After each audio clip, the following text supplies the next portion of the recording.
And vastu research centre Mumbai द्वारा प्रस्तुत इस खास पेशकश में मैं ज्योत्सना गुप्ता आप सभी का स्वागत करती हूँ। और आज मैं आपकी मुलाकात एक ऐसे आध्यात्मिक गुरु से कराने जा रही हूँ जो 21 वर्षों से लगातार ज्योतिष विद्या पर गहन रिसर्च कर रहे हैं। और आज हम उनसे कुछ ऐसी बातों के विषय में चर्चा करेंगे जिन बातों का घटित होना ग्रहों के परिवर्तन पर निर्भर करता है। तो आइए मैं आपकी मुलाकात कराती हूँ आचार्य महेश योगी जी से। आपका स्टूडियो में बहुत बहुत स्वागत है। आचार्य जी, प्रेम, विवाह और धोखा, इसका ग्रहों से क्या संबंध है? क्या हमारी फीलिंग्स पर, हमारे इमोशंस पर, हमारे थॉट्स पर ग्रहों का कोई प्रभाव पड़ता है? ग्रह नक्षत्रों का मानव जीवन पे बहुत गहरा प्रभाव पड़ता है। अंतरिक्ष से आने वाली रश्मियां मानव जीवन को पूरी तरह से प्रभावित करती हैं। प्राचीन ज्योतिष के अनुसार मैं उन सुमेरियंस की सभ्यताओं का जिक्र करूंगा जिन्होंने ज्योतिष को पूर्ण रूप से विकसित कर दिया था। ईसा से 2500 साल पहले ये सुमेर की सभ्यता थी जिसने 700 फीट ऊंचे मीनार बनाए और उसके पुरोहित 24 घंटे आकाशीय पिंडों का अध्ययन करते थे। उस समय ज्योतिष में हर प्रश्न के उत्तर मौजूद थे। जैसे वो सभ्यता नष्ट हो गई, ये विज्ञान टुकड़ों में टूटता चला गया। सुमेरियंस को ये ज्ञान हो गया था कि मनुष्य के जीवन की कोई ऐसी घटना नहीं है जिसका संबंध नक्षत्रों से ना हो। नक्षत्रों से आने वाली रश्मियां मनुष्य के जीवन को, विचार और भावनाओं को बहुत गहरे में परिवर्तित करते हैं। शादी हम समाज के लोगों ने इजाद की है। शादी, मैरिज इज ए ऑर्गेनाइजेशन जो हम समाज के लोगों ने बनाई है। Love is a natural extent, एक प्राकृतिक घटना है जो दो लोगों का मिलन एक समय में फिक्स होता है और वो लंबे टाइम तक साथ रहते हैं। मैं पुरानी सभ्यता का जिक्र करूंगा कि इसमें हमारे दो ग्रह जो है सबसे महत्वपूर्ण रोल अदा करते हैं। एक सूर्य जो हमारी फीलिंग्स का कारक है, जो हमारी आत्मा का कारक है, जिससे हम किसी चीज़ को महसूस करते हैं। दूसरा शुक्र, जिससे उमंग उठती है किसी चीज़ को पाने के लिए। शुक्र और सूर्य यदि दोनों ग्रह खराब हो जाते हैं तो हमें तीनों चीज़ों में प्रॉब्लम आती है: विवाह, प्रेम और धोखे। मैं संक्षेप में बताना चाहूँगा कि मनुष्य जो है पहले शरीर के तल पे जीता था। वो सूर्योदय से पहले उठता था और वो ऐसी दिनचर्या थी कि उसके शुक्र और सूर्य मेंटेन रहते थे, जिसकी वजह से दो शादीशुदा जोड़े लंबे टाइम तक साथ रहते थे। आज समय के साथ वो चीज़ें परिवर्तित होती चली गई। आज हम मन के तल पे जीते हैं, आज हम मन के तल पे जीते हैं और मन चेंजिंग चाहता है। आप जितने भी लव मैरिज केसेज हिंदुस्तान में हैं, मैं संक्षेप में बताना चाहूँगा कि मनुष्य के मस्तिष्क में एक ग्रंथि होती है जो ठीक से 4 से 6 महीने तक इंटरेस्ट लेती है सामने वाले में। आज जितने भी लव मैरिज केसेज हैं उनमें जो झगड़े स्टार्ट होते हैं वो ठीक से 4 से 6 महीने के बाद होते हैं। आज जितने भी लव मैरिज जोड़े हिंदुस्तान में हैं उनमें जो झगड़े स्टार्ट होते हैं वो ठीक 4 से 6 महीने के बाद शुरू हो जाते हैं और एक दूसरे पे आरोप लगाना शुरू कर देते हैं कि इसने मुझे फंसा दिया, उसने मुझे फंसा दिया, क्योंकि हमारी जो रूट्स हैं वो झूठ से शुरू होते हैं। एक लड़का पहली बार किसी लड़की को बोलेगा कि तुमसे सुंदर कोई लड़की है ही दुनिया में नहीं है। उस लड़की को मालूम है कि तुमसे सुंदर लड़कियां हैं दुनिया में। झूठ है लेकिन मानने जैसा लगता है, हामी भर देती है, जहाँ से झूठ का जन्म होता है। और कभी भी झूठे प्रश्नों के उत्तर सच्चाई से नहीं दिए जा सकते और सच्चे प्रश्नों के उत्तर झूठ से नहीं दिए जा सकते। लड़की भी लड़के को बोलती है कि तुम जैसा राजकुमार मैंने दुनिया में देखा ही नहीं, तुम्हारे जैसा सुंदर कोई है ही नहीं। उस लड़के को मालूम है कि तुमसे सुंदर लड़के दुनिया में मौजूद हैं, लेकिन हामी भरता है, वहां से झूठ का जन्म शुरू होता है। और जिस प्रेम की हम बात करते हैं, प्रेम कभी भी आरोपण को महसूस नहीं करता। कभी भी प्रेम को आप आरोपित करोगे वो मुरझा जाएगा। प्रेम वो फूल है जिसको जैसे ही आरोपित करेंगे वो मुरझा जाएगा।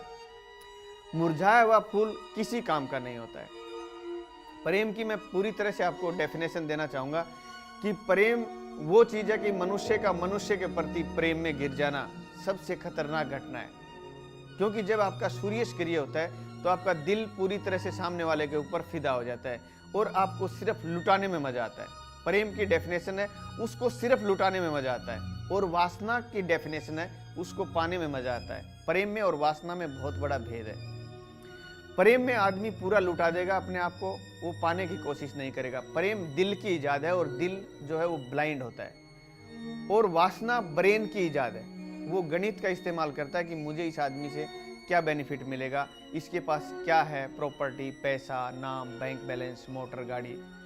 वो जो गणित की भाषा यूज करते हैं वो चीज़ें ब्रेन से आती हैं और अपने आप को लुटा देना दिल से आता है, जिसको मैं प्रेम कहता हूँ। मनुष्य के प्रति प्रेम में गिर जाना बेहद खतरनाक घटना है, उसमें कोई फायदा नहीं है, लेकिन इससे खूबसूरत भी कोई चीज़ नहीं दुनिया में।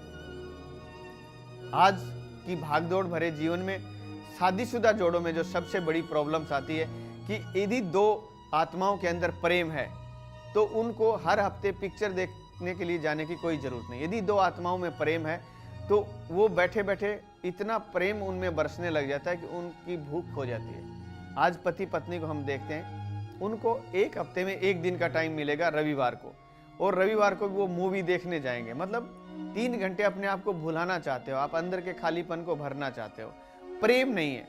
95% जोड़े बंधन और कानून के कारण साथ रहते हैं, प्रेम के कारण साथ नहीं रहते। मैं एक पुरानी कथा का आपको जिक्र करूंगा। हीर और रांझे की कथा मेरे हिसाब से आप सब लोगों ने सुनी होगी। जब रांझा उसके प्रेम में पड़ जाता है और अपना सब कुछ छोड़ के और उसके यहाँ पशुओं को चराने लग जाता है। समय बदलता चला गया, वो हीरे की शादी कर दी जाती है। शादी के बाद जब वो अपनी ससुराल के लिए चलती है तो जब डोली में बैठती है तो आगे आके खड़ा हो जाता है कि मैंने अपने पूरे जीवन को लुटा दिया तुम्हारे लिए, मेरा क्या रहा होगा, मुझे कोई रास्ता बताइए। तो वो कहती है कि मैं 3 दिन में आ जाऊंगी, मैं मजबूर हो गई थी और मेरा कोई वश नहीं चला, मैं 3 दिन में वापस आ जाऊंगी। तो जब हम स्थूल शरीर से सूक्ष्म शरीर में चले जाते हैं, प्रेम सूक्ष्म शरीर की घटना है। हम स्थूल शरीर में बैठे हैं, इसको भोजन पानी ऑक्सीजन की जरूरत है, लेकिन सूक्ष्म शरीर को भोजन पानी ऑक्सीजन की जरूरत नहीं है। प्रेम कहते हैं कि वही उसका राम जिसमें मन बस जाता है। वो रांझा उधर ध्यान लगा देता है उसको आने के लिए कि वो 3 दिन में आ जाएगी, और वो स्थूल शरीर से सूक्ष्म शरीर में चला जाता है और उसका पूरा शरीर एक पेड़ के रूप में तब्दील हो जाता है। और रात को आवाजें आती हैं, हीरे हीरे करके चिल्लाता है। ठीक 12 साल बीत जाते हैं। 12 साल के बाद वो हीरे वहां पे आती है। तो उसने लोगों से पूछा कि मैं एक नौजवान को यहाँ पे छोड़ के गई थी, आप में से किसी ने देखा? तो लोगों ने बताया कि यहाँ कोई नौजवान नहीं, यहाँ एक पेड़ है और इसमें भूत रहता है जो रात को हीरे हीरे करके चिल्लाता है। पेड़ में से आवाज आई कि मैं यहाँ हूँ, तुम किससे पूछ रहे हो? उसने देखा वो शरीर पूरा एक पेड़ के रूप में तब्दील हो चुका था, पूरी लटाएं उसमें बढ़ चुकी थी और उसने अपने पूरे शरीर को, सिर्फ आत्मा बची थी, शरीर को उसने मिट्टी बना दिया। वो कहने लगी कि जब मैं इतने टाइम नहीं आई, तुम्हें चले जाना चाहिए था। उसने उत्तर दिया कि मैं इसी वजह से नहीं गया, कभी मैं चला जाऊं और तुम उसी वक्त न आ जाओ। इसको कहते हैं प्रेम। आज के जमाने में आप जो लव मैरिज केसेस की बात कर रहे हो, वो प्रेम नहीं है, वो वासना से प्रेरित है। और उनमें जो झगड़े स्टार्ट होते हैं वो ठीक 4 से 6 महीने के बाद शुरू होते हैं, क्योंकि रूट्स झूठ से शुरू होते हैं और कभी भी झूठे प्रश्नों से आप सच्चे उत्तरों की आशा नहीं कर सकते। शादीशुदा लाइफ पहले की मैं बताऊं कि दिनचर्या लोगों की अच्छी थी। वो सूर्योदय से पहले उठते थे, एक पति पत्नी में फीलिंग्स होती थी। प्रेम वो चीज़ है कि यदि पत्नी के सिर में दर्द हो गया तो पति को उधर महसूस हो जाएगा कि इसके सिर में दर्द होगी। इसको कहते हैं टेलीपैथी, कि एक आत्मा के द्वारा दूसरी आत्मा में प्रश्न और उत्तरों का तालमेल बैठ जाना। आज के ज़माने में भागदौड़ की जो जीवन है, ये पूरा जो है वो ब्रेन से चलता है और ब्रेन कभी प्यार की भाषा समझ ही नहीं सकता। प्रेम की भाषा में आपको बताऊं कि आदमी सिर्फ अपने आप को लुटाता है और वासना में आदमी सिर्फ पाने की कोशिश करता है, वो लालच से प्रेरित है। आज जो शादीशुदा जोड़ों में जो प्रॉब्लम्स आ रही है कि इनकी रूट्स झूठ से शुरू होती हैं। 6 और महीने के बाद आदमी एक दूसरे से ऊबना शुरू हो जाता है। आज आप नए कपड़े पहनते हैं, मैं बोलूँगा आज कोई मित्र आपको 2 साल बाद मिलेगा, आपको बहुत अच्छा लगेगा। क्या खिलाएं, क्या पिलाएं, क्या खातिरदारियाँ करें इसकी। और मैं बोलूँगा आप 24 घंटे उसको साथ में रखिए, आप 7-8 दिन में ऊब जाएंगे, कैसे पीछा छुड़ाऊँ इससे। यही घटना मैं आपको सामाजिक स्तर पे लागू करना चाहूँगा कि आज जितने भी पति पत्नी आप देखते हैं, सबके अंदर 95% लोगों में यही प्रॉब्लम है कि बंधन और कानून। 5% लोगों में मेरे हिसाब से प्रेम का रिश्ता होगा, बाकी 95% में नहीं है। विवाह एक ऐसी प्रक्रिया है जिसको समाज ने इजाद किया था कि 2 लोग लंबे टाइम तक एक दूसरे के साथ रह सकते हैं और उनमें अपनी शर्तें पहले ही निहित होती हैं। प्रेम में गिर जाना आकाश में उड़ते पक्षी की तरह है। पंखें भी रुक सकती हैं, पंखें जल भी सकती हैं और जमीन पे भी गिर सकते हो। इसलिए यूरोप के देशों में आदमी के प्रति आदमी के जो गलत परिणाम आए, उसकी वजह से लोग पशुओं से प्रेम करने लग गए। पशु का प्रेम खतरनाक नहीं हो सकता, आदमी का प्रेम खतरनाक हो सकता है। और दो ग्रह का इसमें सबसे बड़ा रोल है। एक सूर्य जो आपकी फीलिंग्स का कारक है, जिसे आप महसूस करते हो, जिसे आपका दिल धड़कता है। जब दो लोगों का सूर्य एक समान और डिग्री बल पे आ जाता है तो वो एक दूसरे के बिना बिल्कुल रह ही नहीं पाते, तड़फने लग जाते हैं। न तो वो जी सकते हैं ऐसी अवस्था में और न मर सकते हैं, वो सिर्फ तड़फते हैं। इसको भारतीय शास्त्रों में इश्क कहा जाता है। एक बीमारी है कि आदमी के ब्रेन से तार कट जाते हैं और सिर्फ दिल धड़कता है। वो जैसे जैसे सूर्य विपरीत नक्षत्रों में ट्रेवलिंग करता है, आज जिस चीज के लिए आप जान दे रहे हो सकता है वो 2 साल बाद 2 कौड़ी की न रहे। अक्सर ऐसा हो जाता है। समय के साथ हमारी मनोदशाएं चेंज हो जाती हैं और हमारी विचार और भावनाएं जितनी भी बदलती हैं, उनका सीधा संबंध ग्रह नक्षत्रों से है। जब जब जिस आदमी का सूर्य का डिग्री बल बराबर आ जाता है, वो एक दूसरे के गहरे प्रेम में गिर जाते हैं। और जब सूर्य जहरीला हो जाता है तो वो एक दूसरे को फूटी आंख से देखना नहीं चाहते, बड़ी गहरी नफरत करने लग जाते हैं और आज जिसके लिए जान देते हैं, कई बार ऐसा हो सकता है कि वो जान ले भी ले लेते हैं। आचार्य जी, क्या रीज़न है कि माँ बाप अपने बच्चों से बहुत प्रेम करते हैं, उनकी बहुत अच्छी परवरिश करते हैं, लेकिन आजकल बच्चे उन्हें समझ नहीं पाते हैं, उन्हें अपमानित कर देते हैं? इसके बारे में आप क्या कहेंगे? जब नक्षत्रों की सिचुएशन उस वक्त है जब हम गर्भ से बाहर आते हैं, वो हमारे पटल पे एक नक्शा तैयार हो जाता है। और जन्मकालीन नक्षत्रों का तारतम्य जब अंतरिक्ष के नक्षत्रों से कट जाता है तो हम बेचैनी, उदासी, भय, ईर्ष्या, चिंता और बीमारी में चले जाते हैं। जब गर्भाधान की अवस्था है, पूरी दुनिया में इस पे सबसे ज्यादा जो काम किया वो हिंदुओं ने किया। अकेले हिंदुओं ने पूरी दुनिया में गर्भाधान के समय को निश्चित कर दिया था। और गर्भाधान के समय से जब औरत के गर्भ से बच्चा बाहर आता है, उस समय को भी उन्होंने निश्चित कर दिया था कि यदि इस समय में गर्भाधान होता है तो बच्चा इस तरह का पैदा होगा। और हिंदुओं ने जो प्रमाण जुटाए वो पूरी तरह से वैज्ञानिक थे। हमारी वैदिक संस्कृति पूरी तरह वैज्ञानिक और प्रमाणिक है।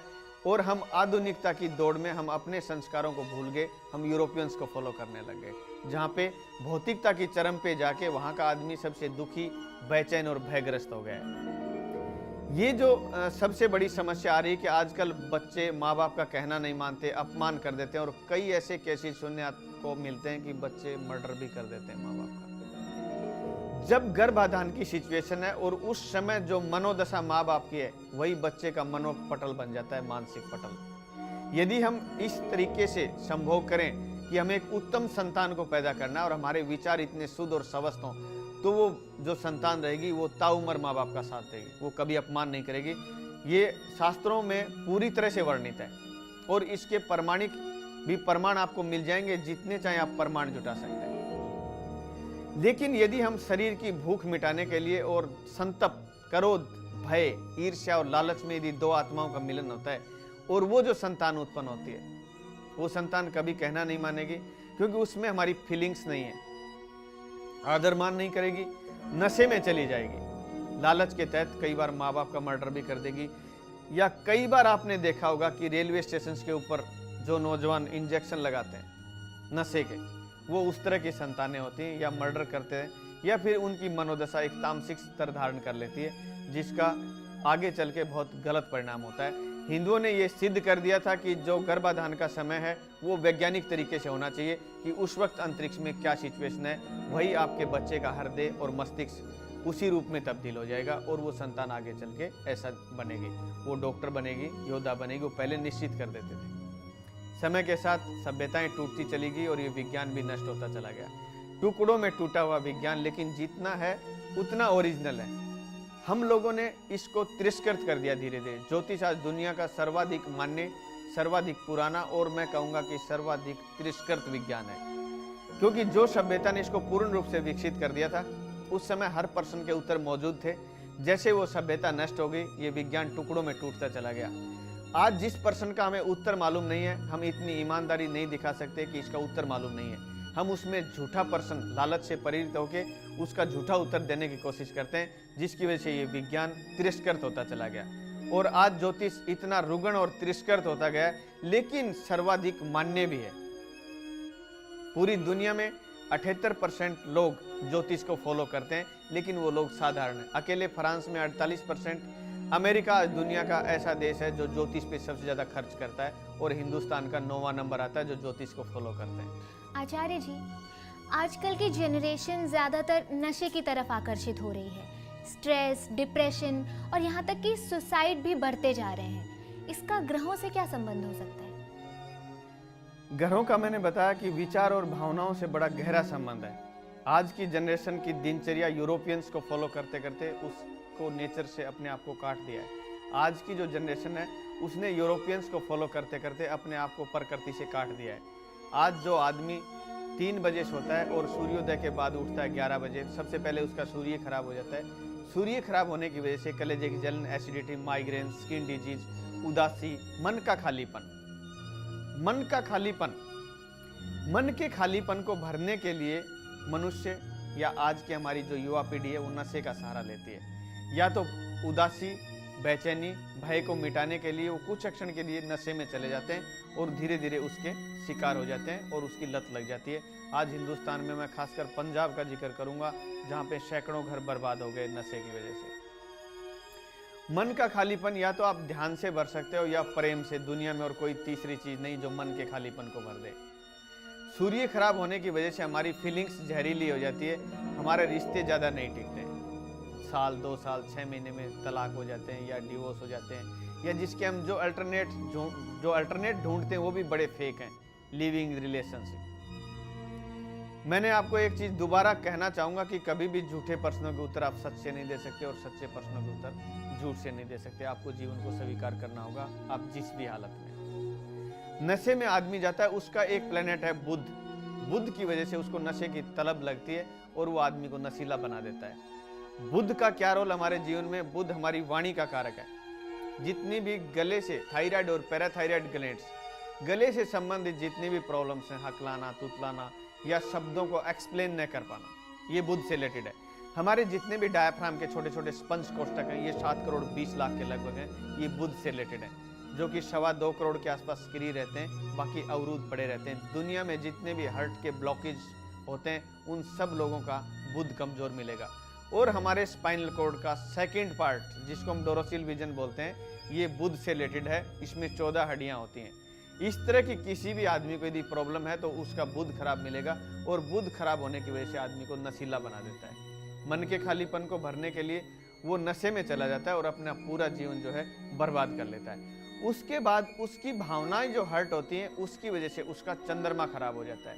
चंद्रमा हमारी भावनाओं का कारक है, और जब चंद्रमा उसकी भावनाएं आहत होती चली जाती हैं, यानी भावनाओं को दबाता चला जाता है और कॉन्फिडेंस उसका टूट जाता है, क्योंकि उसका सूर्य खराब हो जाता है। जब पूर्णिमा आती है तो वो आदमी मानसिक रूप से बहुत परेशान हो जाता है, और पूरी दुनिया में जितने भी सुसाइड होते हैं वो पूर्णिमा से 1-2 दिन पहले या पूर्णिमा के दिन होते हैं। ये पूरी दुनिया के वैज्ञानिक आंकड़े आप निकाल सकते हैं। पूर्णिमा के दिन 16 कला भरपूर चंद्रमा होता है। पूरी दुनिया के पागल खानों में पूर्णिमा के आते आते पागलों की और मानसिक रोगियों की भीड़ बढ़ जाती है, और अमावस्या आते आते इसकी भीड़ कम हो जाती है। पूरी दुनिया में जितने सुसाइड केसेज आज तक हुए, पूरा आप इसका रिकॉर्ड निकलवा लीजिए, ये पूर्णिमा के इर्द गिर्द होता है। और इसका पूरा सीधा संबंध चंद्रमा से है, और अंतरिक्ष से आने वाली जो नेगेटिव रश्मियां गिरती हैं मनुष्य के जीवन को, उससे आज का जीवन हम संपन्न तो हो गए, लेकिन आत्मिक रूप से खोखले होते चले गए। आचार्य जी, जो नॉर्मल लोग हैं और जो बड़े सेलिब्रिटीज हैं, स्टार्स हैं, उनके ग्रहों में क्या डिफरेंस होता है? जिस फील्ड का जो आदमी स्पेशलिस्ट होता है, उसमें उस ग्रह का बड़ा गहरा प्रभाव पड़ता है। पूरी दुनिया में जितने भी बड़े योद्धा हैं, जितने बड़े जनरल हैं, या जितने बड़े सर्जन हैं, उन सब की कुंडलियां आप इकट्ठी करेंगे तो उन सब में मंगल का बड़ा भारी प्रभाव देखा जाता है। मुगल काल का जिक्र करूंगा। अकबर इस चीज को भली भांति जानता था। वो जिस आदमी को अपने इर्द गिर्द रखता था, सबसे पहले उसकी कुंडली चेक करवाता था। अकबर के 9 रत्न थे। जो लोग उसके लिए जासूसी करते थे वो केतु प्रभावी लोग होते थे। जो योद्धा होते थे उनका मंगल चेक करवाता था। जो नर्तंगनाएं उसको संगीत और गीत सुनाया करती थी, उनके शुक्र चेक करवाता था। जो लोग गाने का काम करते थे उनका बुध, और जो लोग उसे सलाह देते थे उनका गुरु चेक करवाता था। सलाह देने वाले लोगों की जिंदगी में गुरु का बड़ा गहरा प्रभाव होता है और उनके शब्दों में एक विशेष प्रकार की पाकीज़गी पाई जाती है। जिन लोगों से वो ब्रेन के काम लेता था उनके चंद्रमा चेक करवाता था, और जिन लोगों को हथियार बनाने में रखता था, गोला बारूद बंदूकें, वो शनि प्रभावी लोग होते थे। इसलिए जिस भी तरीके के लोग मिलेंगे आपको, जितने भी बड़े सेलिब्रिटीज मिलेंगे या जितने बड़े एक्टर मिलेंगे आपको, या फिल्मी हीरोइन या हीरो मिलेंगे, वो सब शुक्र प्रभावी लोग मिलेंगे। या जितने भी बड़े सिंगर या जितने भी बड़े संगीतकार, उन सब की कुंडली में बुध और शुक्र का बहुत बड़ा प्रभाव होता है। जितने बड़े डॉक्टर मिलेंगे वो सब मंगल प्रभावी होते हैं, और जितने भी बड़े साइंटिस्ट आपको मिलेंगे उन सब की कुंडली में शनि और चंद्रमा का बड़ा गहरा प्रभाव होता है। आचार्य जी, आपने हमारे दर्शकों को ग्रहों से संबंधित इतनी महत्वपूर्ण और रहस्यमयी जानकारियां दी हैं, उसके लिए बहुत बहुत धन्यवाद। जी धन्यवाद। हमें आशा है कि आपको आचार्य जी द्वारा दी गई इन जानकारियों से पूरी तरह से संतुष्टि हुई होगी। धन्यवाद।